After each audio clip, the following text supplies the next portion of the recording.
Boa tarde, pessoal.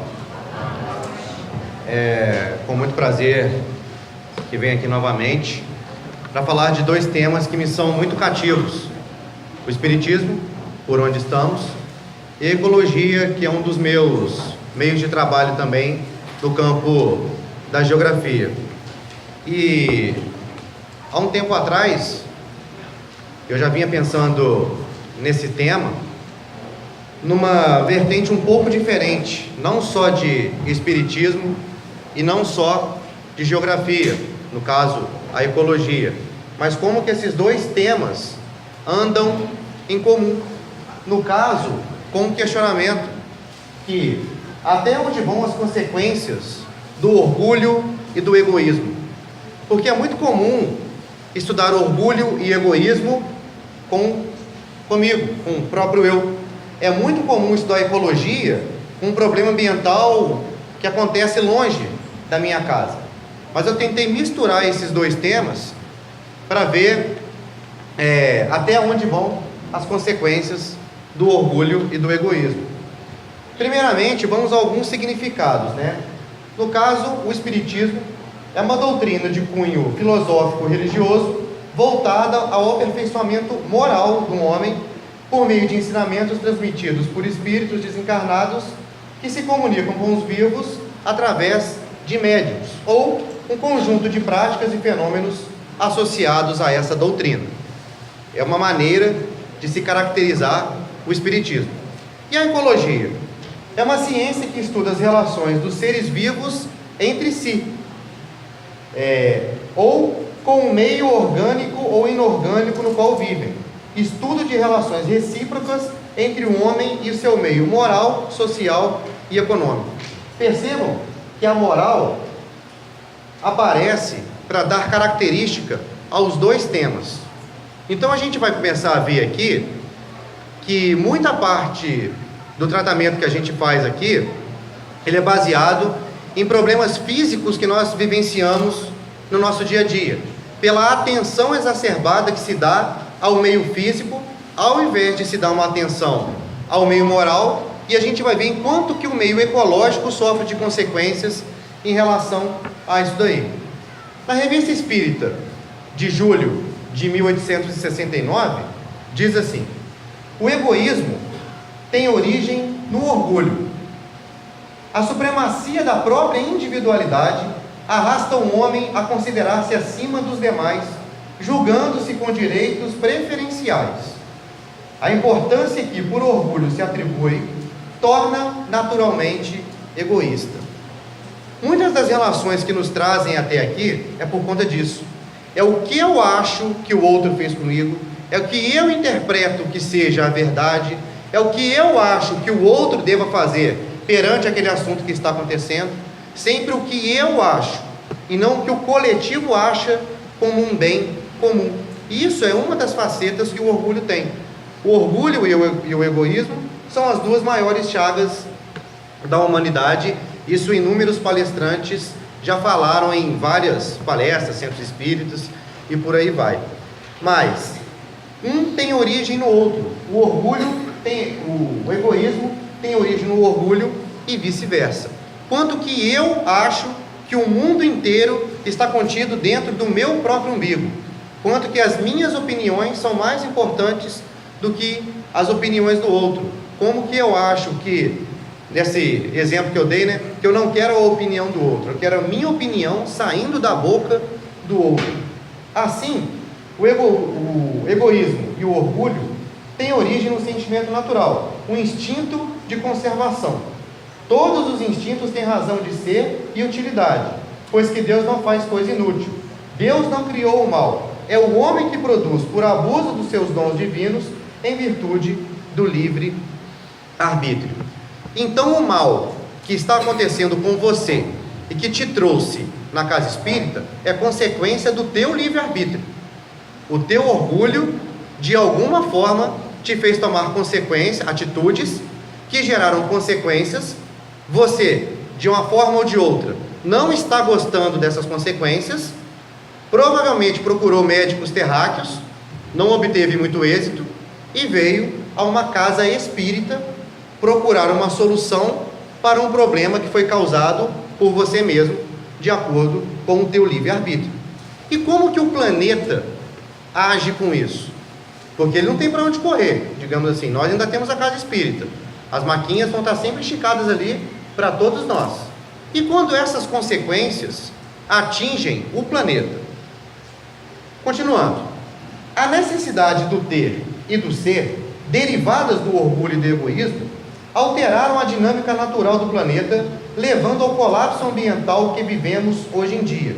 A busca pela felicidade é pautada, entre outros fatores, pelo poder de compra sob algum aspecto, seja uma viagem, uma festa de casamento, um carro, uma empresa e etc. Há uma característica em nossas vidas nos dizendo que se deve comprar para ser feliz, ou comprar a felicidade, sendo que Jesus afirmou que a felicidade não é deste mundo. É muito comum no sistema capitalista que nós vivemos hoje em dia, nós estabelecemos que a felicidade seja comprada.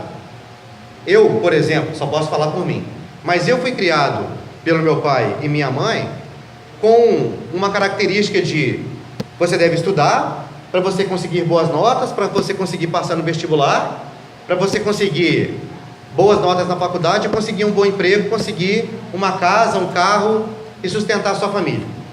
É muito comum isso acontecer no meio familiar. Eu, particularmente, na minha família, não tive uma criação voltada à moralidade. Você deve ser uma pessoa melhor para que as tuas causas gerem consequências boas na sociedade. Eu não tinha o costume de ouvir isso dentro de casa. Eu ouvia que eu tinha que tirar nota boa para conseguir um bom emprego, para eu ter dinheiro. Eu preciso ter dinheiro para eu comprar.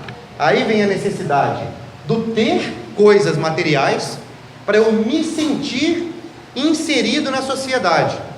Se eu estiver usando um celular quebrado, com a tela trincada, ou nem mesmo um smartphone, usando um daqueles celularzinhos pequenininhos, um daqueles tijolões que tinham.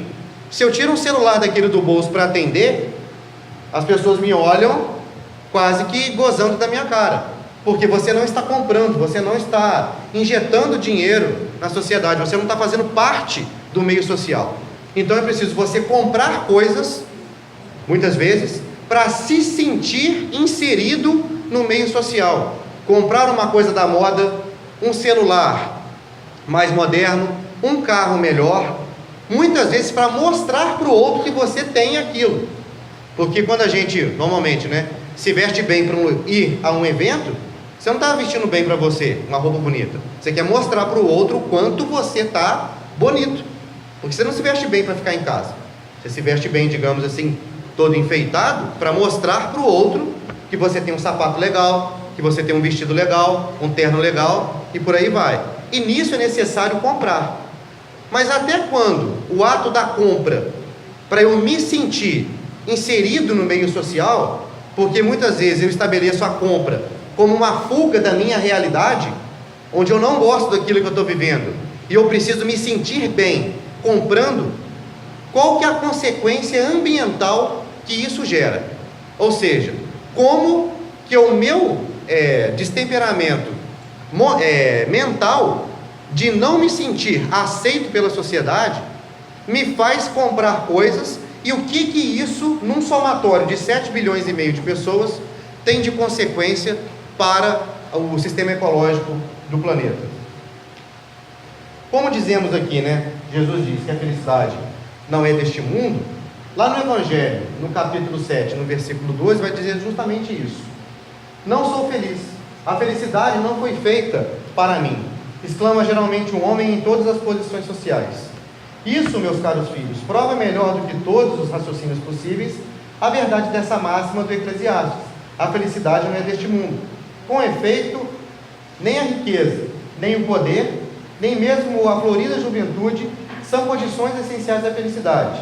Digo mais, nem mesmo reunidas essas três condições tão desejadas, porquanto incessantemente se ouvem no seio das classes mais privilegiadas pessoas de todas as idades se queixarem amargamente de situações em que se encontram. Se a felicidade não é deste mundo, Jesus disse para não depositar os nossos tesouros onde os ladrões roubam as traças comem e a ferrugem corrói, por que eu, só posso falar por mim, dedico tanto tempo da minha vida em comprar, em ter uma coisa melhor no meio físico em que eu vivo? Eu preciso sempre estar comprando, fazendo e acontecendo, indo a lugares para eu me sentir feliz.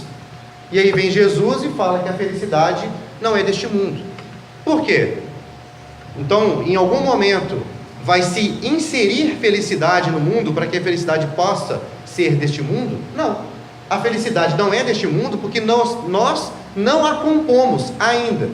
Porque nós, enquanto espíritos imperfeitos que somos, num planeta já na transição para a regeneração, ainda teimamos em ter coisas materiais para se estabelecer felicidade. Nesse contexto, Jesus, que veio pregar a não materialidade da vida, tem que afirmar que a felicidade nunca vai poder ser deste mundo, enquanto a humanidade estiver buscando meios materiais para estabelecer a própria felicidade. Então é um sistema que nunca vai se fechar. Enquanto eu achar que eu vou ser feliz tendo um carro 0 km, aí depois eu só vou ser feliz se eu tiver uma casa na praia, aí eu só vou ser feliz se eu conseguir comprar uma lancha e botar lá, e nisso as coisas vão se estabelecendo. Isso num sistema monetário alto. Eu posso estabelecer a minha felicidade num simples celular novo, que eu fico doido se eu não tiver um celular novo, se eu não tiver uma calça da moda, se eu não tiver um sapato adequado, se eu não tiver isso, aquilo ou aquilo outro. Mas isso gera, o ato da compra gera consequências ambientais. Então, quanto mais se compra pautado a uma felicidade que nunca vai existir, tanto que nós estamos aqui agora no centro espírita, não a gente estaria num psicólogo, num médico terráqueo, mas nós estamos aqui agora. Por quê? A gente está cansado de tomar remédio, está cansado de fazer terapia, está cansado de tomar quilos e quilos de antidepressivo e as coisas não funcionam. Aí a gente precisa estar num centro espírita, onde eu busco um mais sublime enquanto felicidade. As coisas mais simples da vida, às vezes uma palavra que uma pessoa daqui dentro, um conselho que o mentor fala, é um estalar de dedos para a sua felicidade. Aí você vê que tudo aquilo que você buscou antes só serviu para te trazer até aqui agora com os seus problemas. O consumo desenfreado cria 3 problemas de ordem natural na Terra. Qualquer coisa que se compre, um celular, um livro, um paraguaizinho desse daqui, um pedacinho de vidro, essa toalha branca, qualquer coisa que seja consumida, ela automaticamente vai criar 3 problemas ambientais. Primeiro, extração de matéria-prima. Esse passador de slides aqui, por exemplo, ele é basicamente feito de peças plásticas. Uma ou outra pecinha eletrônica que tem na plaquinha aqui dentro, mas ele é basicamente plástico. A matéria-prima do plástico, petróleo. Então, toda vez que se fala sobre derramamento de petróleo, sobre algum problema causado, seja de forma natural ou ambiental, pelo petróleo, eu estou contribuindo para isso. Por quê? Porque eu estou sempre comprando coisinhas, quinquilharias, que tem plástico nela. Segundo problema ambiental, o beneficiamento, que é a transformação no produto final. O petróleo é um líquido escuro e viscoso. Como é que o petróleo pode virar um negócio duro e cheio de coresinhas, por exemplo? Ele passa por um processo de beneficiamento, que é a transformação no produto final, gerando outros problemas ambientais no meio do caminho, normalmente problemas atmosféricos. E depois o descarte, que é quando o produto estraga, acontece alguma coisa. No caso, produtos eletrônicos, o Jean oferece um descarte eletrônico desses resíduos para que não contaminem o meio ambiente, fica ali atrás no meio dos bebedouros. Mas nós temos o hábito de falar, vou jogar fora. Mas não existe fora. Se um astronauta, olhando para o planeta, escuta alguém falar assim, eu vou jogar um papel fora. Fora de onde? Não existe fora do planeta. Tudo que nós consumimos, tudo que nós degradamos, tudo que a gente compra, cai nesses 3 problemas ambientais aí: extração da matéria-prima, beneficiamento, que é a transformação do produto final, e o descarte, muitas vezes pautada por uma briga que está em casa, que eu vou descontar essa situação no cartão de crédito comprando alguma coisa para eu me sentir bem. Eu estou criando 3 problemas ambientais automaticamente. Isso sem contar todos os outros problemas ambientais causados pelos problemas no meio do caminho aí. Observação: o consumo é necessário para manter as engrenagens da economia em movimento. Eu não estou pregando aqui o não consumo, não. Estou pregando o não consumismo. É diferente. Ismo quer dizer intensidade. O sufixo ismo quer dizer intensidade. Mas não devemos nos contaminar com as consequências do orgulho e do egoísmo, estando no mundo sem ser do mundo. Eu preciso estar aqui neste mundo sem me deixar levar pelas influências que a porta aberta, que Jesus tanto falou, do mundo, me contaminem. Porque quando a gente assiste televisão ou abre a internet, alguma coisa que vem a propaganda, ela fala que o teu cabelo está errado, que a roupa está errada, que o teu carro está errado, que o celular está errado, que tudo na tua vida está errado, te convidando a consumir produtos novos para que você se sinta inserido no meio social com uma felicidade que não é deste mundo, com uma satisfação pessoal por ter adquirido um produto novo. Mas este produto novo cria uma série de problemas ambientais que nós muitas vezes não pensamos sobre isso.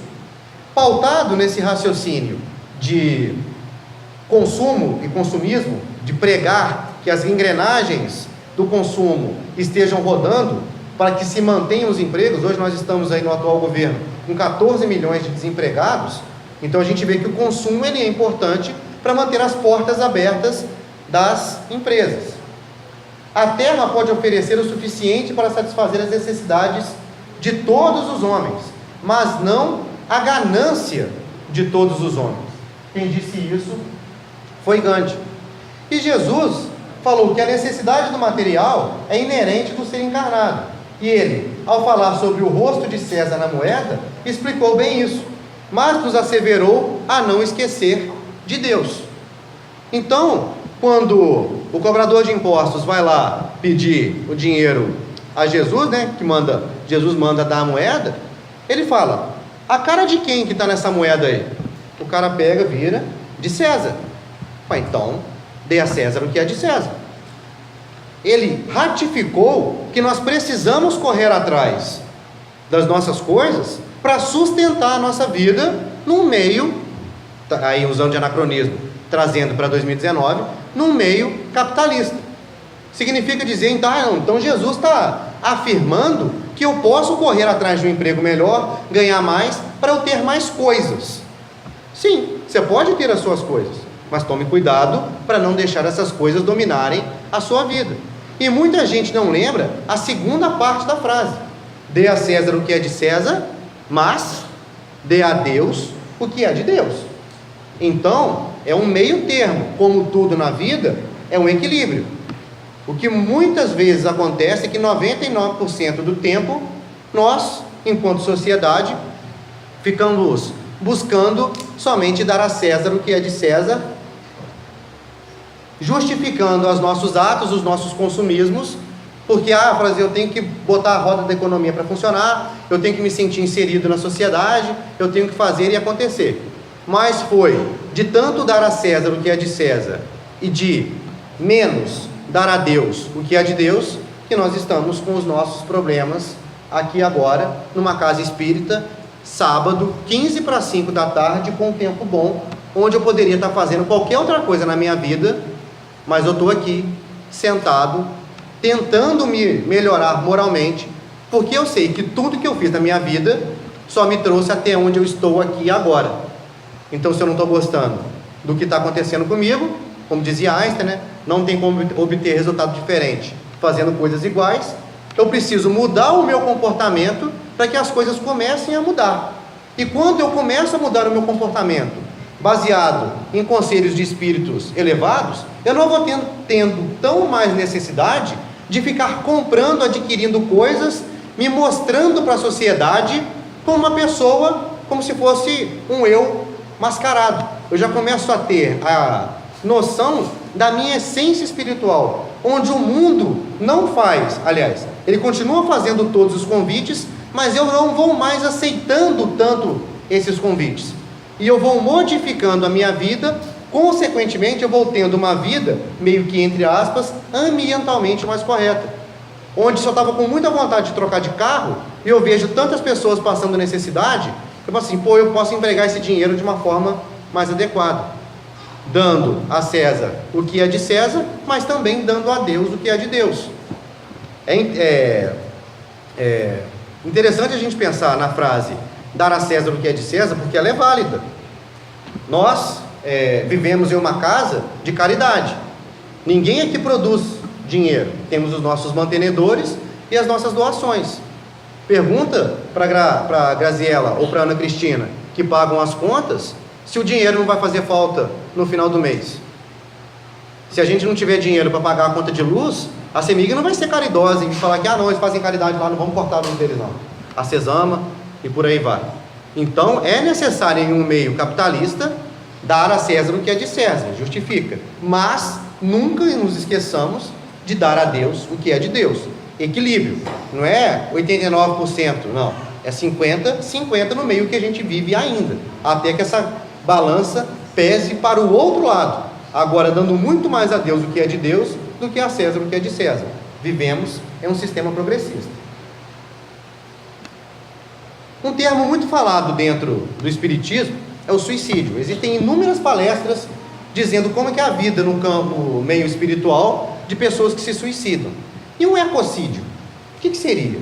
A palavra eco vem do grego e significa casa, ocidere. Vem do latim e significa matar. Ecocídio é, portanto, a destruição da nossa própria casa, no caso, o planeta Terra. O Tribunal Penal Internacional decidiu, a partir do final de 2016, a reconhecer a destruição do meio ambiente como crime contra a humanidade.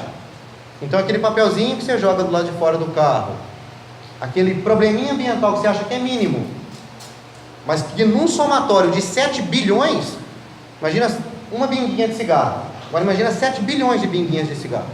Isso é um crime contra a humanidade. O termo ecocídio vem ganhando adeptos dentro do direito penal internacional, entre advogados e especialistas interessados em criminalizar as agressões contra o meio ambiente. Presente durante a realização da COP21, que é a Conferência das Nações Unidas sobre Mudanças Climáticas de Paris, em 2015, os tribunais internacionais de direitos da natureza tentaram estabelecer dentro do pressuposto jurídico que este seria o 5º crime internacional, o ecocídio. Os outros 4 crimes internacionais reconhecidos e punidos pelo Tribunal Penal Internacional são o genocídio, os crimes de guerra, os crimes de agressão contra a humanidade. Então, a agressão contra o meio ambiente é um crime contra a humanidade.